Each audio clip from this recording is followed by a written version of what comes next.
Studio's Deaf Poetry Jam. He has won the National Poetry Slam, and he hails from Austin, Texas. Please welcome Big Papa E to the stage.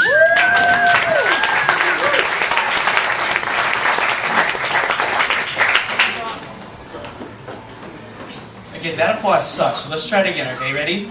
This is not a Barnes & Noble poetry event, so do the golf clap, do the lip. Fuck that. This is amazing and awesome. Start stamping your feet, start clapping your hands, start moving.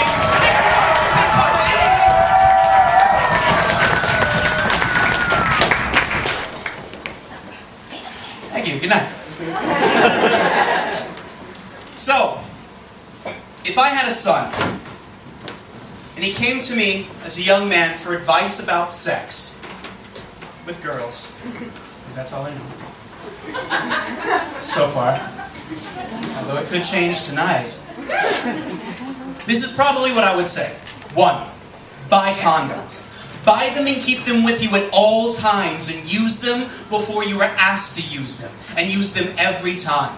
The peace of mind you allow your partner will free her to be vulnerable with you, and that, my son, is exactly what sex is about. Condoms are sexy.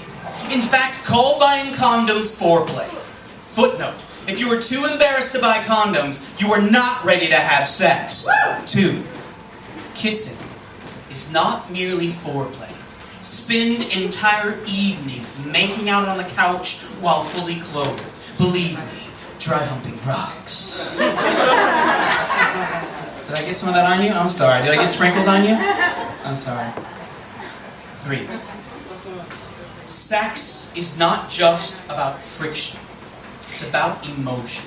Don't worry about trying to find her clitoris. Find her heart. Then she'll help you find her clitoris. 4, if you really want to know how to please a woman, ask her how she masturbates. Then do that. A lot. If she claims she doesn't masturbate, offer to take her shopping for a vibrator so you can both learn the vocabulary of her body together. 5, don't put anything in her butthole you wouldn't want in your own. Footnote: try a pinky finger, it's actually kind of awesome. 6, don't go, oh, you don't know about the pinky. You know about the thumb too, don't you? You know about the thumb, don't act like you don't. And scene 6, when you go down on her, and you will go down on her, and if you are my son, you will be amazing at it. Tell her, it's not bragging if it's true, y'all. Tell her how good she tastes. Stop in the middle and kiss her deeply so she knows how good she tastes. And do the same when she goes down on you. 7, a simple Google search yields 1,347 euphemisms for male masturbation, yet only 23 for female masturbation. If guys spent less time jacking off and more time jilling off, this world would be a happier place.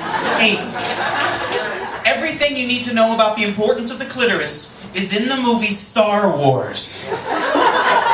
Follow me on this. Your partner's body is the Death Star, and you are Luke Skywalker, piloting your penis-shaped X-Wing fighter deep inside her trench. Remember, 70% of all Death Stars cannot be blown up through penetration of the trench alone.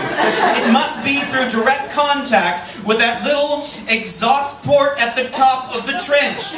Otherwise, any explosions you experience will be merely Hollywood special effects. 9, just because you've come doesn't mean she has. So don't you dare come before her. Focus completely on your partner. Don't worry about getting yours. You're a guy. You always get yours. Your job is to make sure she's getting hers. 10, if sex with your partner lasts no longer than this poem, you are not making love.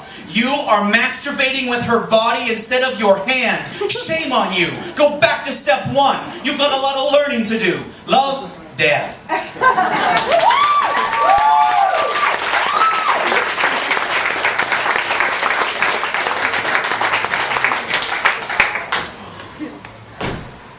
Hey, I'm from Austin, Texas. What? I've been on tour for the last 2 months. This is my final gig before the National Poetry Slam, so thank you for sharing my final gig with you. I've been traveling for 2 months on the Greyhound bus. Anybody ever been on the Greyhound bus? Woo! For longer than like 15 hours at a time? It's fucking hell, because you always sit next to the dude who not only wears a muscle shirt, but like has the shirt like slit down here, so his blood like gets on you for hundreds of miles at a time. I always sit next to that guy, so I just give the look so nobody will sit next to me. Like, here's my normal look. Hi, how you doing? Hi. This is my like, don't sit next to me look, right?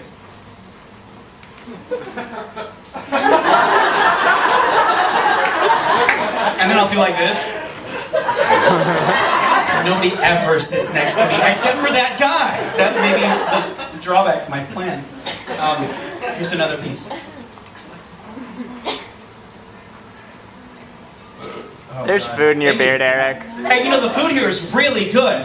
Make sure you order something. I got the avocado, bacon, and turkey sandwich. It was so good. Okay. It's in your beard still, Eric. Do I have I got a wog? The whole time you haven't been telling me? Do you see the wog? Yeah, I do. I wouldn't sit next to him on the bus either. Where is it? Can you help me with the wog? Can you help me? Is it like a giant wog? The whole fucking time! That's some bullshit just to leave a brother hanging like that. That's some bullshit. I ain't kissing him. Thanks, Dave. You went into your poem too fast. And see. I look around these times of economic hardships and romantic disappointments, and I realize I have come to a point reached by many a beleaguered man. A point where the only appropriate response to all the bullshit is fuck it. I'm growing a beard. My beard is a statement. It says the struggle to please you is over. Growing a beard is a rite of passage. Proof you're not some girly man capable only of some fussy little metrosexual chin strap like AJ from the Backstreet Boys. No! I'm talking about an uncontrollable wild man beard, a virile burly man beard, Bernie. When you begin to cultivate a truly barbaric man bush, you join a long woolly history of beardos before you who allowed their facial hair to fly, unfettered and free. Walt Whitman, Karl Marx, Fat Jim Morrison, the lunch lady in middle school, and Walker Texas Ranger himself, Chuck Norris. Chuck Norris's beard doesn't hide a weak chin, it hides another fist with which to pummel you. My beard is not a, you like that? My beard, I stole it off the internet.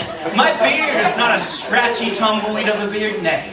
My beard is a welcoming, luxurious fleece, bathed in exotic camel's milk shampoos and smoothed by silken conditioners. Come, my love, allow the lush tendrils of my beard to surround our naked bodies with the scent of sandalwood and ambergris and warm us to sleep as only a soft blanket of pubic-like facial hair can.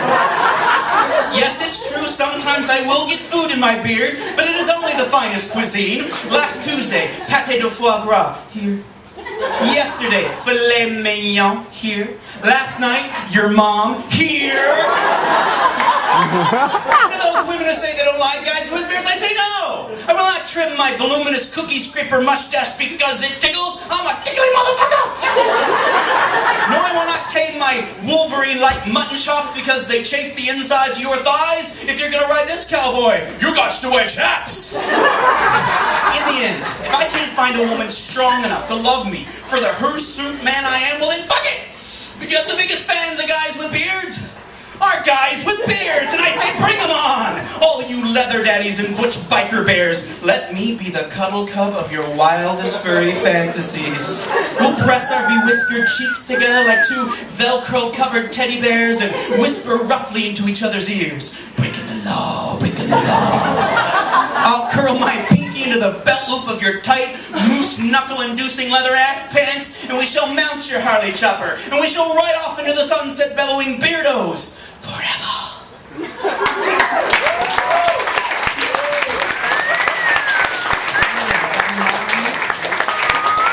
I totally wasn't going to do that piece. piece, but then obviously I had to because of the wog I had chilling. I'm gonna go look at my stuff real quick. So you guys talk amongst yourselves. Okay, I'm back. So the way that I've been supporting myself across America, I've done 38 dates in 60 days, is selling copies of my book. It's called Pretty Girls Make Me Sad. Oh, ugly girls make me sad too. It's just a different kind of sad. That is so fucked up. That's not even funny. It is a little funny, isn't it? So I'm gonna. Shit. Should I do one called Dear White People? Yeah. Do it. Really? Are there any people of color here who can help me hate on white people? None. Not a single one in the entire room. I'll do that one later. Really? There's like the one. I'm the person of color. Where? In the back. Really? Oh, there are people of color. People of color, how are you? Don't be afraid. You can call the cops and they'll wake people. It could be classified a gang, there's so many of them here. Just hold on to your purses. Hi, how's it going? Okay, here's one. I'm going to get political in your podcast. Is that okay? Yeah. Really? Would that be good from the other person of color? Hi, how are you? Good. And see, can you tell I'm sweating? Okay, here it comes. I ask you, how many casualties must there be before we stop this war? And I'm not talking about the war in Iraq.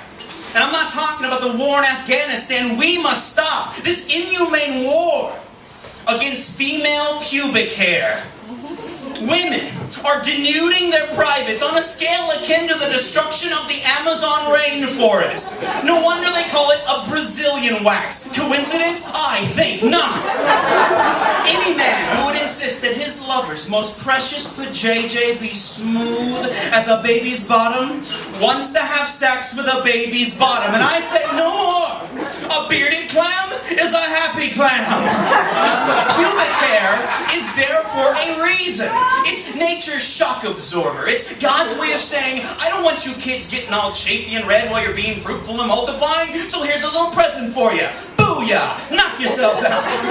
The bigger the cushion, the sweeter the pushing. Sisters, turn your backs on the bald head of Sinead O'Connor and boldly embrace the militant afro of Erykah Badu. Put down your razors. I don't need no damn landing strip. I'm a jungle pilot. Just fly me over the thickest, deepest tangles and I'll parachute in with nothing but a machete and a smile. And by machete I mean my cock.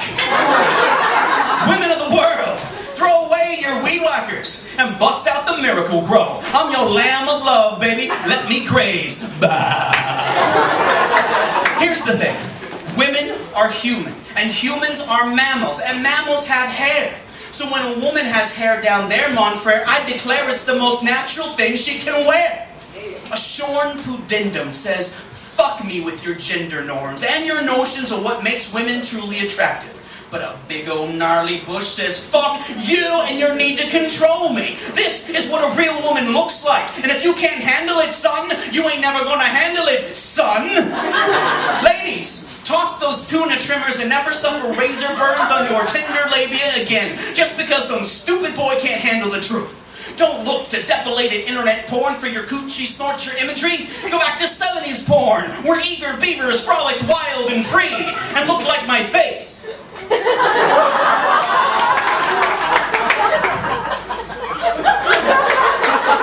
When the good Lord spoke to Moses, it was not through some leafless shrub, hell no.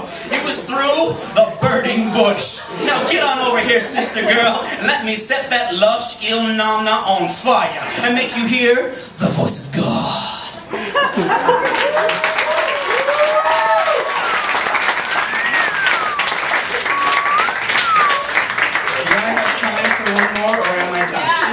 Yes. Okay. Hi, everybody. How you doing?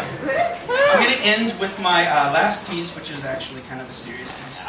It's about, I go on tour all over the place, all the time. Most of the year is not spent in Austin, Texas, where I live. but on the road. And you would think, at the end of it, you can invite everybody over for the best game of cranium ever. But, like, you can't. And when you get back home, you know, your kiddies don't recognize you, they're giving you shit and pee on stuff, and your friends don't even know you anymore, and it's just, man, it just is all fucked up. So, there's a poem about that. It's called Pretty Girls Make Me Sad.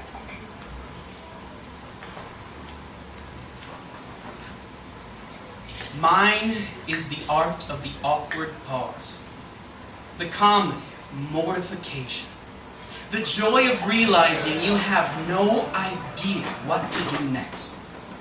I am the king of unrequited love, the prince of crushes, the emperor of yearning from afar. I am in love with everyone, and scatter pieces of my broken heart all over this country, hoping one day I can follow their trail home.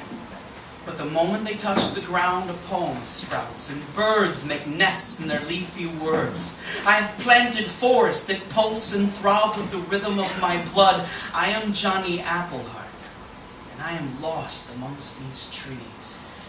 And the wind whistles through the holes in my chest. If I twist just right, it makes the most beautifully sad music.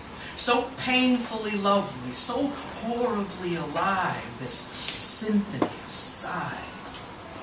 I spend more time looking at the tips of my toes than I do the face of the moon. And I spend more time on both than I do looking people in the eyes. I didn't used to be this way.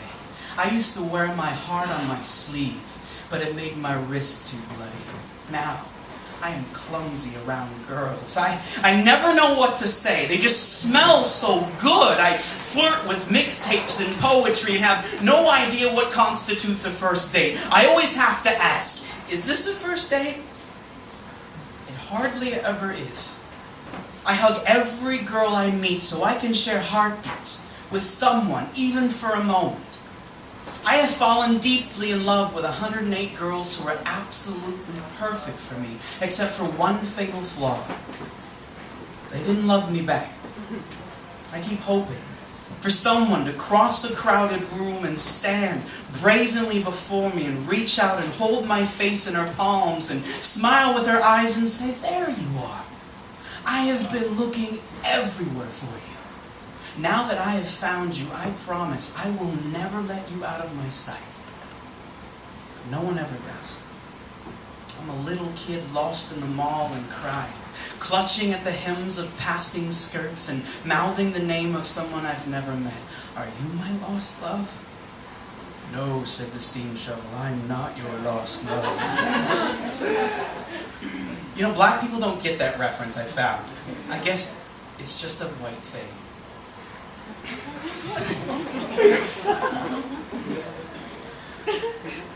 Oh, my sweetheart-shaped girl, where are you? Follow my poems home to me, my scallywag, my succotash, my sweet potato pie. I am so tired. Thank you.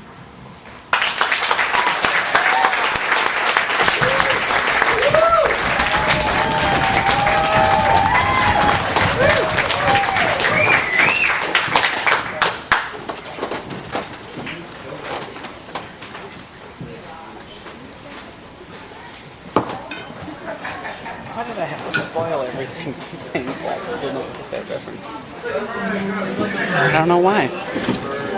You know, folks, I was